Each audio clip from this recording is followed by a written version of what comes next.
Here's a hard truth. Most people don't fail because they're lazy or undisciplined. They fail because their brain is doing exactly what it was designed to do: avoid change.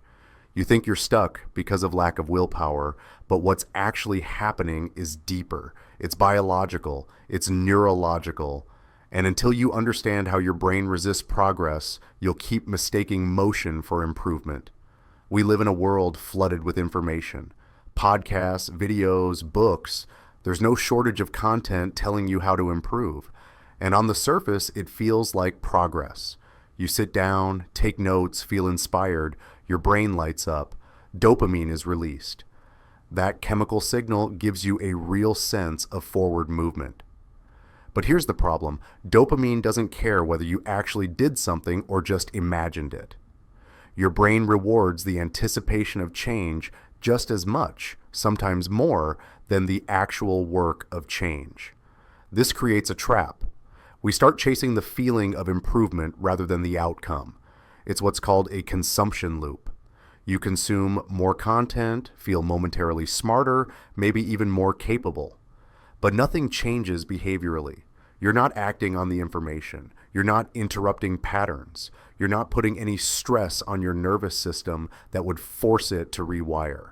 And without that tension, without that neuroplastic pressure, your brain has no reason to change. It just keeps playing the same circuits on loop. Let's break that down a bit further. The brain is a prediction machine. It prefers repetition and efficiency. When you sit down and watch content about self-improvement, your brain gets just enough stimulus to feel productive. It checks the box. But because you're not applying what you learned in a measurable, consistent way, those neural circuits don't consolidate. And here's what's worse. The more you consume without executing, the more your brain gets trained to associate improvement with passive activity. You begin to equate watching a video with doing the work. That's a dangerous association. There's research that backs this up. When people visualize their goals, especially in great detail, their brain sometimes registers it as if the goal has already been accomplished. That's called mental simulation. While it's useful for planning and rehearsal, it can backfire if there's no follow-through. Your brain releases dopamine in the visualization phase, which reduces the drive to take actual steps. You get the reward without the risk. You feel progress without earning it. So what do you do about it? You have to shift from a consumption mindset to an execution mindset. That means for every 10 minutes of input, you need at least 20 minutes of output. Journaling, scheduling, behavior tracking, physical movement, stressing the system in some way that forces your brain to engage. Without that pressure, the nervous system has no reason to adapt. The takeaway here isn't to stop learning. It's to stop mistaking learning for doing. Improvement is structural, it's physical. It happens in the connections between neurons. And those connections only change when you apply friction, repetition, and emotional significance. Dopamine is not the enemy, but it must be tied to real effort, not just the idea of effort. So next time you feel that spark of inspiration, ask yourself, did I just stimulate my brain, or did I actually begin the process of rewiring it? The brain has one key preference: familiarity. It's wired for safety, and safety often means sticking with what's already known, even when what's known is far from ideal. If you're not improving or breaking out of old habits, it's not because your brain isn't working, it's because it's doing exactly what it's designed to do: keep you in the status quo. The brain favors predictability. When you face a new challenge or attempt something different, it registers that as a potential threat to your equilibrium. And when something feels threatening, your brain releases stress hormones like cortisol to prepare for the risk. And that can shut down your motivation. This is why people tend to repeat the same behaviors even when they know they're not serving their long-term goals. The brain, particularly the prefrontal cortex, which governs decision-making, planning, and self-control, loves routine. This is where the concept of neuroplasticity comes into play. Neuroplasticity is the brain's ability to rewire itself based on experience. However, it only rewires when there's sufficient demand. And that demand comes from doing something uncomfortable, unfamiliar, or challenging, something that the brain resists because of its instinctive desire for comfort and predictability. To give you an example, think about your morning routine. You likely have a set of actions that you perform without thinking. You don't have to put much energy into deciding whether you'll check your phone, have coffee, or hit the gym, because your brain has already created efficient pathways for those actions. They're familiar. But if you wanted to start a new routine, let's say meditation or a new workout regimen, your brain would resist at first. It would view that change as a potential threat because it's unfamiliar. Even though your conscious mind knows it would be beneficial, your subconscious mind is hardwired to prefer certainty over potential growth. This happens because of a concept called predictive coding. Essentially, your brain uses past experiences to predict future events. The more familiar something is, the more easily your brain can predict it. The less familiar, the more uncertain it feels. If something new challenges your existing patterns, the brain has to expend more energy, and that feels uncomfortable.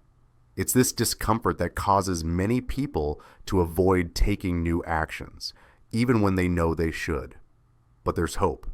The way to push past this resistance is to introduce controlled discomfort in small, manageable doses.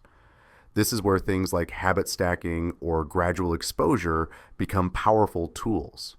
Instead of diving into a full routine that your brain will instantly reject, try adding small changes or disruptions to your day. For instance, instead of committing to a 30-minute workout, start with 5 minutes. Over time, your brain begins to associate that small action with reward and progress. That's how new habits form, through incremental changes that force the brain to adapt. Moreover, the dopamine system plays a role here too. As you make progress, no matter how small, the brain releases dopamine, which helps to reinforce the new behavior. This creates a feedback loop. The brain starts to associate the effort and discomfort with positive outcomes, making it easier to push through the initial resistance. So the key takeaway is this: the brain will always prefer what's familiar, but you have the ability to rewire it. It's about recognizing the initial discomfort for what it is. Your brain resisting change, not because it's impossible, but because it's protecting you from uncertainty. When you take small, controlled steps to introduce novelty into your life, you can start to shift your brain's preference from safety to growth. Now, let's dig into why most people give up when faced with this discomfort and how to get past it. Ready? One of the most powerful forces that prevent people from improving is cognitive avoidance. It's a mental mechanism that keeps us from facing uncomfortable realities about our behavior or abilities. Essentially, it's the brain's way of protecting itself from pain, emotional, psychological, or even physical. This avoidance can often be traced back to fear of feedback. Feedback, in its simplest form, is information that tells us how we're doing. And while it's essential for growth, feedback, especially when it's negative, can trigger a stress response. Why? Because the brain's survival mechanisms interpret negative feedback as a potential threat. It activates the amygdala, the part of the brain responsible for processing emotions and detecting danger. This part of the brain doesn't distinguish between physical danger, like a predator, and emotional or social threats. So, when we receive criticism or even constructive feedback, our brain can experience it as a threat to our well-being. This makes sense when you think about the brain's evolutionary role. Our ancestors needed to be hyper-aware of threats in their environment. A social rejection in the form of negative feedback could have meant being ostracized from the tribe, lowering the chances of survival. Even today, social pain, the kind you feel when criticized or judged, is processed in similar regions of the brain as physical pain. That's why it can feel so uncomfortable. It's not just a discomfort, it's a visceral reaction. Our brains are hardwired to avoid that kind of pain at all costs. But here's where the problem lies. Cognitive avoidance becomes a cycle. The more you avoid feedback, the less you improve. And the less you improve, the more you avoid feedback, because the avoidance reduces your immediate discomfort. This is a survival strategy, one that worked for us in ancient times, but it's incredibly limiting in today's world, where growth and progress are dependent on the ability to face and act upon feedback. Now, if you're constantly avoiding feedback, you're not challenging your brain to grow. You're not giving it the stimuli it needs to rewire itself. Your neuroplasticity remains dormant. To create change, you need to step into the discomfort of feedback, even if it's negative. The good news is the brain's reward system can be retrained. You can learn to associate feedback with growth instead of pain, but only if you reframe how you approach it. The first step is to recognize that feedback is information, not a judgment of your worth. It's not about who you are, it's about what you're doing. When you begin to view feedback as an opportunity to improve rather than as a threat, you start to weaken the brain's natural resistance to it. This doesn't mean negative feedback won't sting, but it will no longer trigger the same emotional panic or avoidance reaction. Another strategy is to seek feedback proactively. The more you ask for input on your actions, the more your brain becomes conditioned to see feedback as a tool for learning, not a weapon. This is where self-compassion comes in. If you can practice kindness toward yourself when facing feedback, whether positive or negative, you start to shift the narrative in your brain from self-judgment to self-improvement. Another powerful tool is to reframe mistakes as experiments. Rather than seeing a failure as something wrong with you, think of it as data. When you reframe mistakes as part of a scientific experiment, you remove the emotional sting. This reframing triggers your brain's prefrontal cortex, helping you separate emotion from cognition, allowing you to make rational, objective adjustments. Finally, it's important to recognize that feedback is not just about external sources. It's about self-reflection. Learning to evaluate your own actions and outcomes without judgment, but with curiosity, is one of the most powerful ways to improve. It's about becoming your own feedback system, using your own experiences as data points for growth. The takeaway? Cognitive avoidance can hold you back from progress, but you have the power to break the cycle. Feedback, both external and internal, is essential for growth. And the more you lean into it, the more you'll rewire your brain for success. In a world that thrives on instant rewards, whether it's a quick snack, a social media like, or the latest binge-worthy show, it's easy to forget the power of delayed gratification. Yet, the ability to delay gratification is one of the most critical skills for long-term success and personal growth.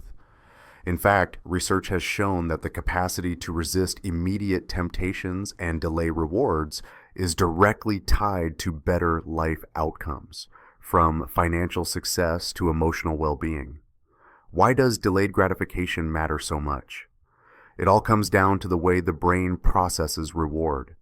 When you choose an immediate short-term reward, your brain lights up in a way that feels good in the moment. This is due to the dopamine system, the neurochemical responsible for reward and pleasure. Dopamine is released when you experience something pleasurable, creating a sense of satisfaction.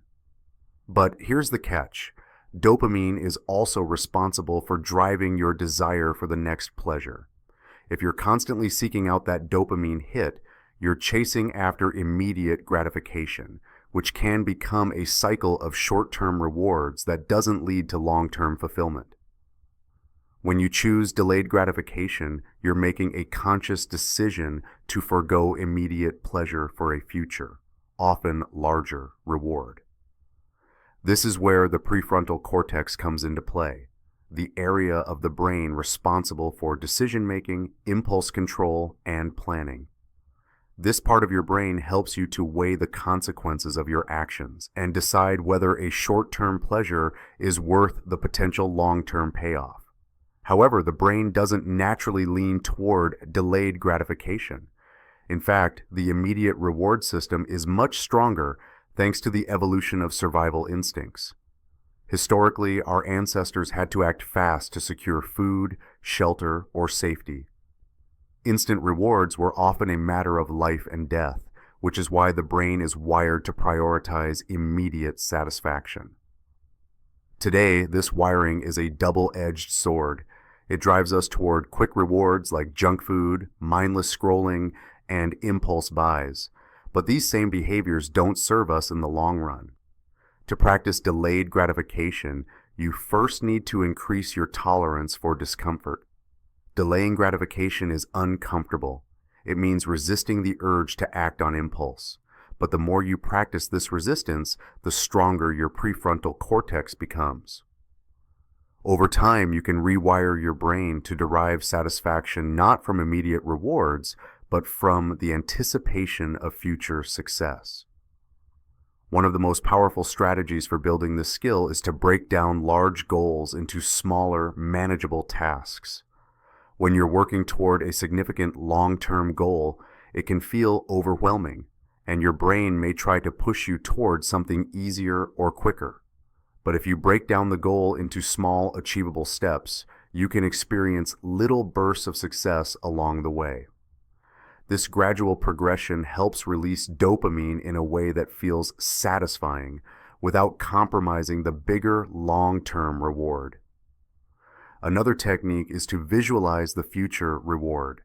Visualization isn't just about imagining success. It's about immersing yourself in the feelings of achievement. When you vividly imagine the benefits of achieving your long-term goal, your brain begins to treat those future rewards as if they are immediate. This reduces the allure of short-term rewards and strengthens your commitment to staying on track. It's also important to make the distractions harder to access. One of the easiest ways to avoid temptation is to remove it from your environment. If your phone is constantly buzzing with notifications, or if you have a habit of leaving tempting snacks in the kitchen, your willpower will be tested constantly. By setting up your environment for success, you can reduce the cognitive load and make it easier to delay gratification. The key takeaway here is that delayed gratification is a skill that can be developed over time. It's not about denying yourself pleasure, it's about learning to choose the rewards that will truly improve your life in the long run. The more you practice delaying gratification, the more you'll strengthen the circuits in your brain that promote long-term success, turning discomfort into growth. One of the most critical factors for success is consistency. Many people start off with high levels of motivation, only to find themselves burning out or abandoning their goals when the excitement fades. The truth is, the most successful people don't rely on bursts of motivation. They rely on the power of consistent, small actions over time. This consistency is rooted in habit formation, a process that, once understood and applied, can lead to lasting change. Habits are essentially the brain's way of automating tasks to conserve energy. When we repeatedly engage in a behavior, the brain forms a neural connection that makes performing the task easier and more efficient. Over time, these actions become so automatic that they no longer require conscious effort. This is a survival mechanism. Our brains evolved to automate routine tasks so we could focus on more immediate and complex problems. However, forming habits isn't as simple as repeating an action. The brain has a process called neuroplasticity, which allows it to change and adapt. In order to successfully create a new habit, the brain needs to go through a cycle that includes the cue, the routine, and the reward. This loop is the foundation of all habits, whether they're productive or detrimental. When you engage in a behavior, the brain is seeking a reward, whether it's a dopamine rush, a feeling of accomplishment, or a sense of relaxation. For example, let's say you want to build the habit of exercise. The cue might be waking up in the morning, the routine could be a 30-minute workout, and the reward could be the satisfaction of a job well done or the physical rush you feel afterward. The key is that the brain begins to associate the cue, waking up, with the routine, exercise, which leads to the reward. Over time, your brain starts to crave that reward, making it easier to keep exercising even when your initial motivation wanes. But consistency is more than just repetition. It's about making small, incremental improvements over time. If you set the bar too high from the start, it becomes easy to get discouraged. The goal is to build small wins into your routine, gradually increasing the difficulty or intensity in a way that feels manageable. For instance, if you want to write every day, don't set a goal of 2,000 words on day 1. Start with 200 words and build up from there. Each time you reach a small goal, you reinforce the habit loop and it becomes more automatic. Consistency also thrives when you have a clear environmental structure. Our surroundings have a profound impact on our habits. If you want to make exercising a daily habit, make sure your workout clothes are visible and accessible. If you want to write more, ensure your workspace is conducive to writing and free of distractions. Structuring your environment to support your goals takes the decision-making burden off your plate, making it easier to engage in positive behaviors. Another crucial aspect of building consistency is tracking progress. Your brain responds positively to visible evidence of success. Whether it's a streak on a habit tracking app or simply marking an X on the calendar each day you complete your goal, seeing progress reinforces the behavior. It creates a feedback loop that strengthens the neural pathways associated with your habit, making you more likely to continue. However, even with all the tools and strategies in place, there will inevitably be days when you fail to maintain your consistency. The key is self-compassion. Don't let a slip-up derail your progress. Understand that habits aren't built overnight, and setbacks are part of the process. When you treat yourself with kindness and get back on track quickly, you reinforce your ability to stay consistent. The power of consistency lies not in perfect execution, but in persistent effort. Habits take time to form, but once they become ingrained, they drive success with far less effort. It's not about motivation, it's about creating a system of small, deliberate actions that lead to significant change. The more you practice consistency, the more your brain will wire itself for success. In our pursuit of improvement, we often view stress as something to avoid. The modern world has made stress synonymous with danger or failure, but what if we reframed it? What if, instead of seeing stress as an enemy, we saw it as a necessary catalyst for growth and development? The reality is, stress is not inherently harmful. It's how we manage it that determines whether it becomes a force for progress or a source of burnout. Stress, when approached correctly, can be a powerful tool for building strength, both mentally and physically. But here's the catch. Chronic stress without the necessary recovery can be detrimental to your health and productivity. The key lies in balance, finding the right ratio of stress to recovery. This balance is essential not only for improving your performance, but also for maintaining it over the long haul.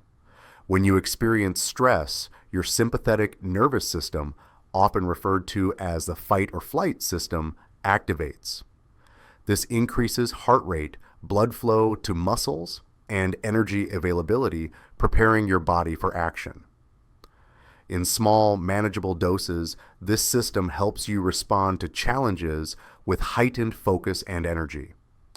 The body's ability to adapt to stress is known as hormetic stress, a process where short-term stressors trigger a series of physiological and psychological responses that strengthen your system. However, the effects of stress can quickly turn negative if you're exposed to prolonged or intense stress without periods of rest. This is where the parasympathetic nervous system, the rest and digest system, comes into play. After a stressful experience, your body needs time to recover, rebuild, and return to baseline. It's during this recovery phase that growth happens. Without it, you risk burnout, decreased performance, and even injury, both mentally and physically. This is why recovery is just as important as the stress itself. The body and brain need time to process and heal after a stressful period. For example, in physical training, muscles don't grow during the workout.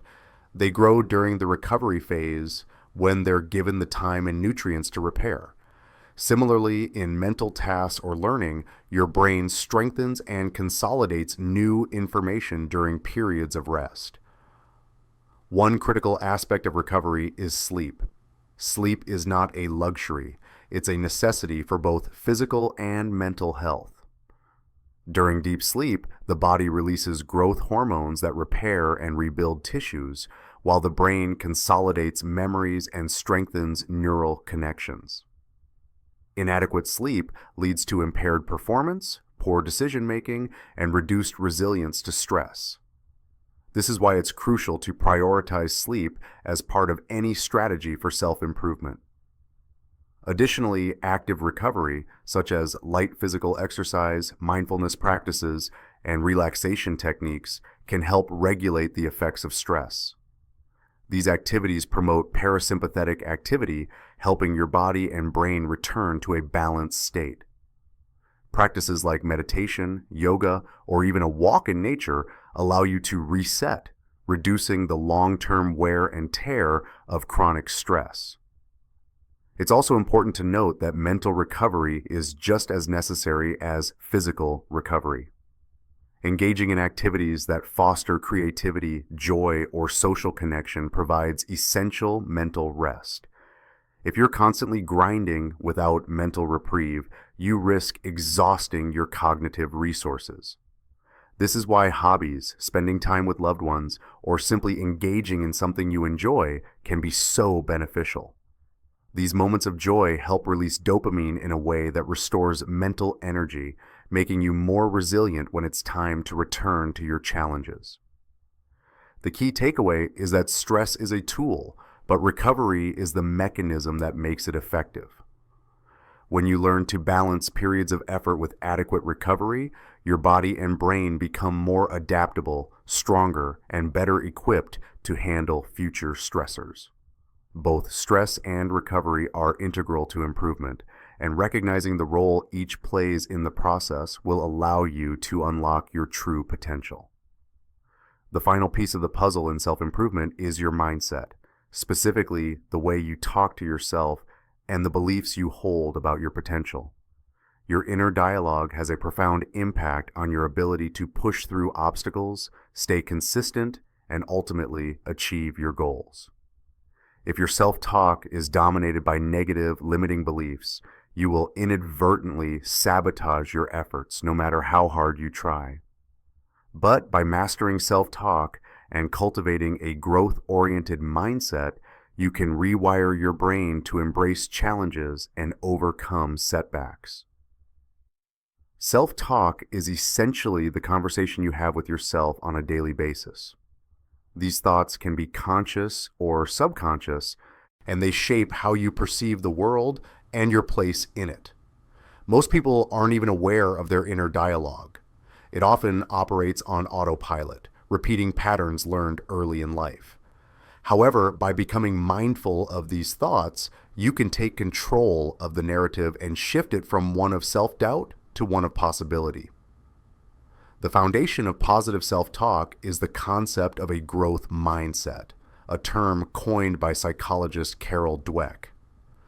People with a growth mindset believe that their abilities and intelligence can be developed through effort, learning, and perseverance. This is in contrast to a fixed mindset, where individuals believe that their talents and intelligence are innate and unchangeable. The difference between these two mindsets is crucial when it comes to achieving lasting change. People with a growth mindset see challenges as opportunities to learn, not as signs of failure. They are more resilient because they view setbacks as temporary obstacles that can be overcome with effort rather than as reflections of their ability. On the other hand, those with a fixed mindset tend to give up when things get tough because they believe their limitations are permanent.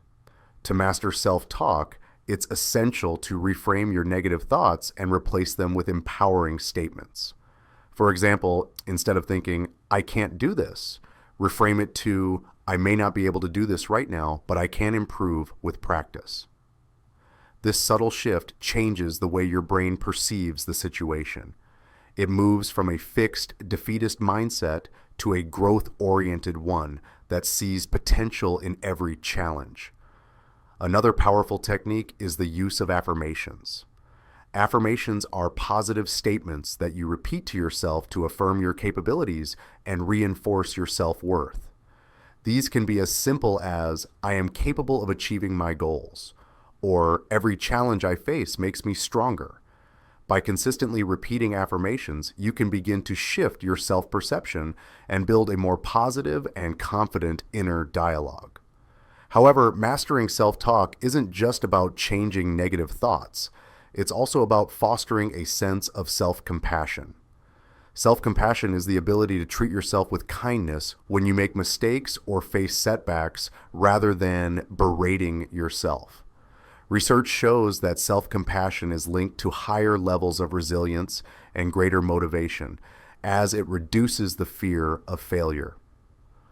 When you're not constantly worried about making mistakes, you're more likely to take risks and push beyond your comfort zone. Another effective way to shift your mindset is to focus on the process, not just the outcome. Many people get discouraged when they don't see immediate results. But real progress happens when you focus on the small, daily actions that lead to improvement. This mindset shift takes the pressure off the end goal and allows you to find fulfillment in the journey itself. When you embrace the process, you're more likely to stay consistent because you find value in the daily steps rather than waiting for an end result that may seem far off. Finally, it's essential to surround yourself with positivity, both in your environment and in your social circle. The people you spend time with can either uplift you or drain you. Seek out relationships that support your growth and encourage your efforts.